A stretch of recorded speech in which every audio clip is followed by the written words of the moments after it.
জুলাই জুলাই এবার হবে গণধোলাই। ইনুচ্চার বিরুদ্ধে শেখ হাসিনার অ্যাকশন, আওয়ামী লীগের। আরও একটি নতুন নিউজে আপনাদেরকে স্বাগতম। দর্শক, কি হচ্ছে বাংলাদেশে? সাধারণ মানুষের জীবন হুমকির মুখে। সাধারণ মানুষ বাসা থেকে বের হতে পারতেছে না।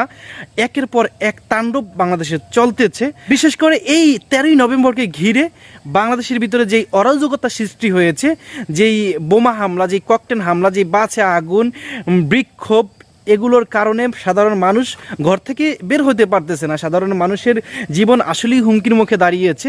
কিন্তু এই জাতীয় নির্বাচনকে ঘিরে যে একের পর এক বাংলাদেশে অস্থিরতা, অরাজকতা সৃষ্টি হয়েছে, এটার ক্ষান্ত কবে হবে সাধারণ মানুষ জানে না। এই জন্য সাধারণ মানুষ এসব থেকে মুক্তি চাচ্ছে। দর্শক, আপনারা জানেন কিছুদিন আগেও আমরা দেখেছি যে বিএনপির যেই সমস্ত প্রার্থীদেরকে মনোনয়ন দেয় না, তারা যেই তাণ্ডব চালিয়েছে, সাধারণ মানুষের যাতায়াত বন্ধ করে, রাস্তার উপরে আগুন, বাঁচে আগুন।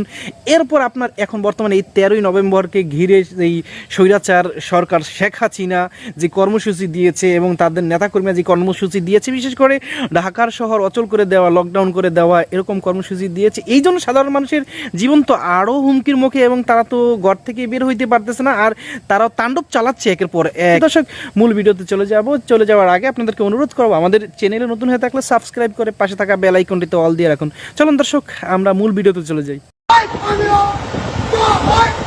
একজন রিকশাওয়ালাকে 500 টাকা দিয়ে একটা স্লোগান দিয়ে সেটা ভিডিও করে নিয়ে ছেড়ে দিচ্ছে। মিছিলে অংশ নিলে 5,000 আর ব্যানার ধরলে 8,000 টাকা। কার্যক্রম নিষিদ্ধ থাকা আওয়ামী লীগের ঝটিকা মিছিলে দেওয়া হচ্ছে এই টাকা।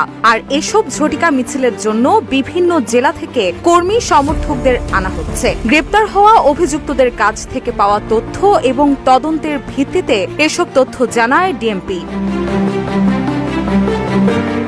একই সঙ্গে 13 নভেম্বরের লকডাউন নিয়ে আতঙ্কিত হওয়ার কোনো কারণ নেই জানিয়ে ঢাকা মহানগর পুলিশের গোয়েন্দা প্রধান মোহাম্মদ শফিকুল ইসলাম বলেন, যারা ভীতিকর পরিস্থিতি সৃষ্টি বা অপতৎপরতা চালানোর চেষ্টা করছে তাদেরকে আইনের সর্বোচ্চ ক্ষমতা প্রয়োগ করে দমন করা হবে। 12 নভেম্বর ডিএমপি মিডিয়া সেন্টারে আয়োজিত সংবাদ সম্মেলনে সাংবাদিকদের এক প্রশ্নের জবাবে তিনি এমন হুঁশিয়ারি বার্তা দেন। ডিবি প্রধান বলেন, রাজধানীতে নাশকতামূলক কর্মকাণ্ড পরিচালনাকারীদের পাশাপাশি তাদের নেপথ্যে যারা রয়েছে তাদেরও গ্রেপ্তার